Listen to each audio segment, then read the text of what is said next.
The title is Be Prepared. Simply be prepared. Now, one of the things that I am really very big on is preparation because I'm a teacher. This kind of is the fruit of a dream that I had. It was not a good dream at all. I dreamed that I was setting up to do praise and worship, and I was leading in a church.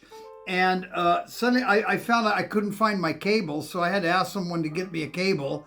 And then when I got my cable, then I couldn't find my amplifier, so I had to go back in the church building somewhere and try and find an amplifier. And then after that, I could not find my music stand. But the problem was I kept asking them for a lutrin. Now, lutrin is French for music stand, and I couldn't get it into my head what the English word for music stand was. And it was just one of those dreams that was very, very unsettling. And another thing, just to give you a little backdrop, as a teacher, the worst thing that can happen to me is me getting into a lesson without having it prepared.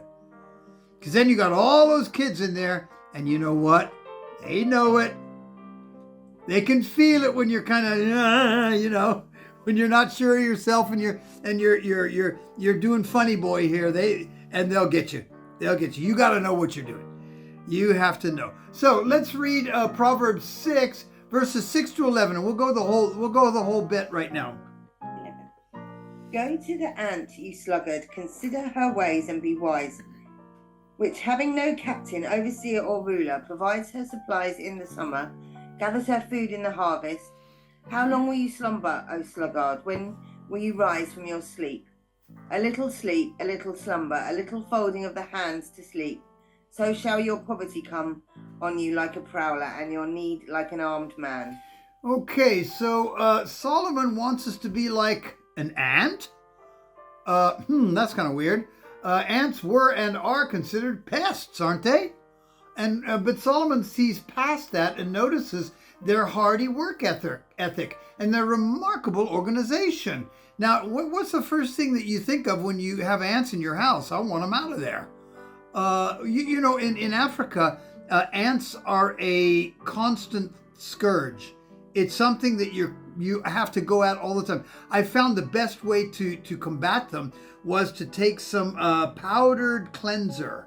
This high-powered cleanser. You used to have powder you clean your sink with or your bathroom, yeah? Okay? Well, you sprinkle a little bit of that on the place where they're coming out, and they don't like that at all. But then, if you keep doing that, you just got smelly, bleachy stuff all over your house. So anyway, it's a constant struggle. Also, in our garden on Retreat Farm, we had a big stack coming up from the ground about 1 meter high. And you put your hand over the hole and you can see how hot it is just from the hive. Now, what you got to do is you got to go down and get the queen. In other words, you got to get the root of it. If you don't get the queen, you're wasting your time. Once you get the queen, job done for that hive. Okay? So anyway, Solomon sees great thriftiness and performance out of ants. And he's watching them. I can see this is really, really good. Have you ever tried to get rid of them? No matter how hard you try, you can't get rid of them. Now, in verse 6, Solomon wants the errant one, or the one he calls the sluggard, to observe the responsible one. Now, who's the responsible one? It's the ant. I don't know about you, but I've never seen an ant asleep. Maybe you guys have. I haven't watched them that close. Maybe Solomon has. But anyway, note that he uses the smallest and the seemingly most insignificant of insects to make his point. And if you really look at ants, every single one of them has a job to do, don't they? And like in verses 7 and 8, the ant doesn't have anyone to tell him what to do, but they all know exactly what they're doing. And they're all serving the queen. When you watch the queen, it's a big fat thing like this, okay? And you can see that she kind of has her servants that are fussing around her all the time, always fussing around her. Does she look like an ant as well? Well, she got go, Judy. Do you know what an ant looks like? Yeah. Okay, so it's made up of 3 bits. Okay, you've got the head, then you've got another sort of knobbly bit, and then you've got a big fat bum bit. Okay, well, on the queen ant, the head and the body bit are the normal size of a normal ant. But the bum bit, the back end, is enormous. It's like It's 10 huge. centimeters. Because she is constantly producing eggs. Yeah. So it's about 20 or 30 times the size of another ant. It's huge. Yeah. Yeah. It's the strangest thing. It's a little bitty body and then this great big sack. And So- you can see it just continually producing eggs. It's amazing. You know, it's kind of like a person who is obese, you know, and they can't move. Well, she can't actually move because she's kind of obese. She simply cannot move. Her only job is to just produce eggs Yeah. all the time, all the time, all the time. And when she doesn't produce eggs anymore, she's dead and the hive moves on. Yeah. Now the thing is these ants actually are continually gathering provisions for the future, and they never stop. They just keep on going. They never live hand to mouth. They're always moving ahead. Now in verses 9 and 10, we need to see that all of us require rest in order to function, but Solomon isn't slating this. He's not saying you shouldn't rest, because we have to rest. What he's saying is he has an absolute contempt for laziness. Okay, laziness and unpreparedness. Now I've got a little phrase that I like to use. The one who is unprepared will always be at the mercy of the one who is. Okay, now I found that to be true. If I'm not prepared, the one who is prepared is going to take me by the hand and show and tell me what to do. If I'm prepared, I'm the one who's going to tell them what to do. Not that that's important in per se, but being prepared gives you more options, doesn't it? It puts you in the driver's seat, and if you're not prepared, you're not in the driver's seat. Okay? So the conclusions that I've got are the one who's prepared, the one who's unprepared will always be at the mercy, the one who is. The next thing is, although there are events we can't plan for, the majority of our daily endeavors are able to be planned for. The majority. Now, every day, I think, has its surprises. But most of the things you kind of know, like tomorrow, I know that I've got certain things that I do. I've got 2 students. I've got 3 students in the afternoon, and I've got to go watch the boys at night. I prepare that, especially preparing the lessons. And I know in the morning, I've got time to prepare them, so I got to do that. And then I prepare things already for the week. So I'm always looking ahead. Now, there are going to be surprises. Last week, there were surprises. Because we got our solar panels, we had workmen here all day. So I had to kind of cut my lessons off. But that is definitely not the norm. So I'm ready to be flexible as per need, but I'm preparing what I think is going to happen in the day. And most of the things that you think are going to happen in the day do happen in the day. Okay? Now, the next thing is, what can be predicted can be planned. Okay? Take this into the spirit world, and that we know that because of our faith is going to be attacked, so it makes sense to prepare. We know that our faith is going to be tested, sometimes attacked, sometimes challenged, so we have to prepare for that. Now, how we prepare for that is something that's between you and God. Same thing as Judy and I. Now, you know very well how Judy and I prepare ourselves because you've been with us in very close quarters, so you know how we do this. But how you do it is really up to you. And you might have a different way that's just as good. You see, that's something that you have to prepare, knowing that there are going to be challenges on your faith. Okay? The next thing is, how do we prepare? Now, that's something you have to work out. Okay? Now, the ant, the lowly little ant, you can't get rid of them, and they are very, very industrious. They're also very creative. They're also very strong. The stuff that they're carrying on their backs is amazing. Sometimes it's 3 times their size. They're not even really straining. They're just, bumping along, doing what they do. Okay, let's go Matthew 24. I'll read this. I'm feeling quite lazy now. I'm thinking about what an ant does.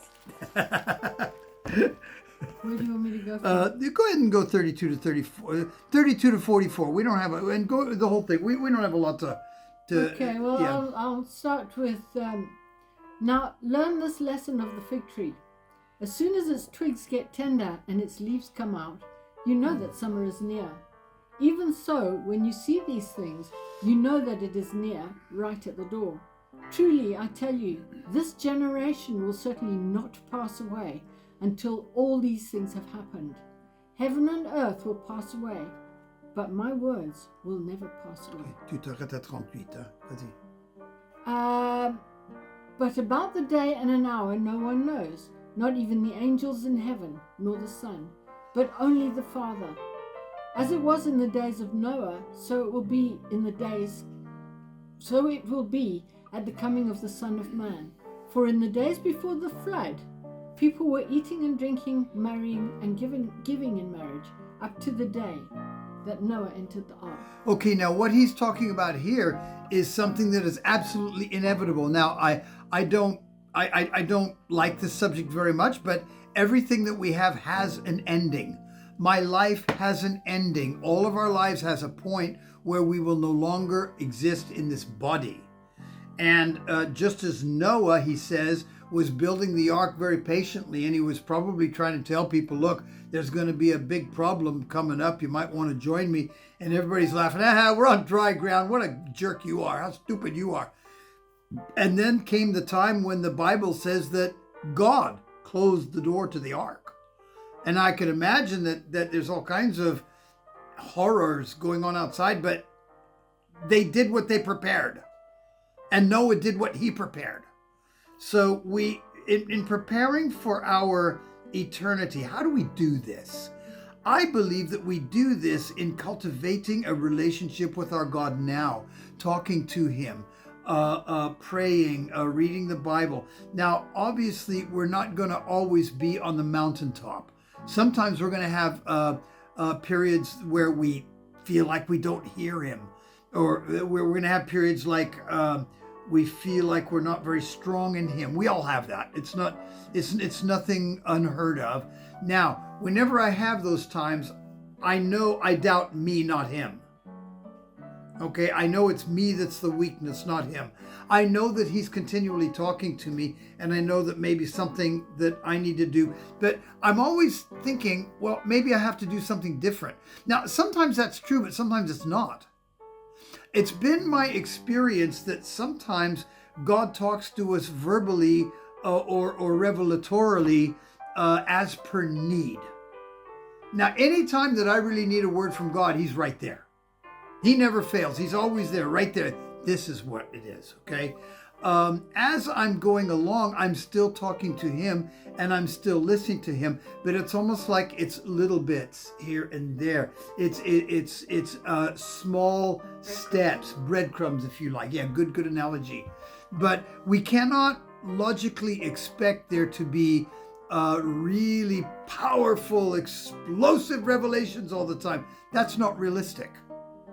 It's realistic that we have this world that we're living in that is completely taken over by the enemy, and everything that we have partaken of has been under that umbrella. And when we received Jesus Christ, we saw beyond the umbrella. The umbrella was taken away, and we could see the sun. You see, we could see what truth was. But from there to walk in it in a world that is still against him. So basically, we know that we are going to come to the final curtain at some stage. We got to prepare for that. I don't want to just pass from this body to the next and just go, oh, I'm surprised. I don't know you. He's going to say, well, I don't know you either. Well, because that's what we're supposed to do here, especially as we have our measure of faith and he's invested the Holy Spirit in us. Why? Well, so we can get to know him, because he's our God and now we know him. So he's broken down the wall that separates us. He's torn the veil open and said, okay, you can get to know me now. So if we all of a sudden pass all the way through this life after the Holy Spirit invested himself in us, and we get there and we go, oh, who are you? He'll say, no, who are you? So you understand, I don't think any of us are in that category, because we are actively getting to know Jesus. And he's even listening to us even right now. He's right with us in this room and in your room. He's there. He's here. He's what is inspiring us to even be together under these conditions, you see. So we are learning about him. But he also knows that it's going to be a bit tough. Got all kinds of stuff against us. Now, let's go 39 to 41. 39 to 41, Jude. And they knew nothing about what would happen until the flood came and took them all away. That is how it will be with the coming of the Son of Man. 2 men will be in a field. One will be taken and the other left. 2 women will be grinding at the handmill. One will be taken and the other left. So basically, we don't know who's going to be taken and who's going to be left. And the question is, which one's the better one? The one that's taken or the one that's left? There are 2 differing points of view with regards to that. Some say the ones that are left are the ones that are anointed of God. Some say the ones that are taken are the ones that are anointed of God. I personally think it's the ones that are taken that are anointed of God, I think, because that would line up with the rapture, I think. That's what I thought when you said it. Yeah, okay. But there are 2 points of view with regards to that. Basically, though, the point is, we don't know who's going to be taken and who isn't. However, I know that I'm going to get the good part. And I know you will too. You will. Because we're here. We're learning. We're functioning. We're praying. We're with our God. Do you think he's going to go, well, it wasn't good enough? No, that's not my God. He doesn't do that. He does. When we've made effort, he says, no, I know that you really tried to know me and you did. And now come on in. You do know me. Come on. I'm comfortable with that. Okay, 42 to 44. Therefore keep watch, because you do not know on what day your Lord will come. But understand this, if the owner of the house had known at what time of the night the thief was coming, he would have kept watch and not have had his house broken into. So you also must be ready, because the Son of Man will come at an hour when you do not expect him. Okay, now I have chillingly seen, I think probably 3 examples of people in my life who I've all of a sudden had to raise the red flag about. Because they have said pretentiously, I know when the end of the age is coming. And I looked at them, I said, oh, you do, don't you? I said, no, you don't.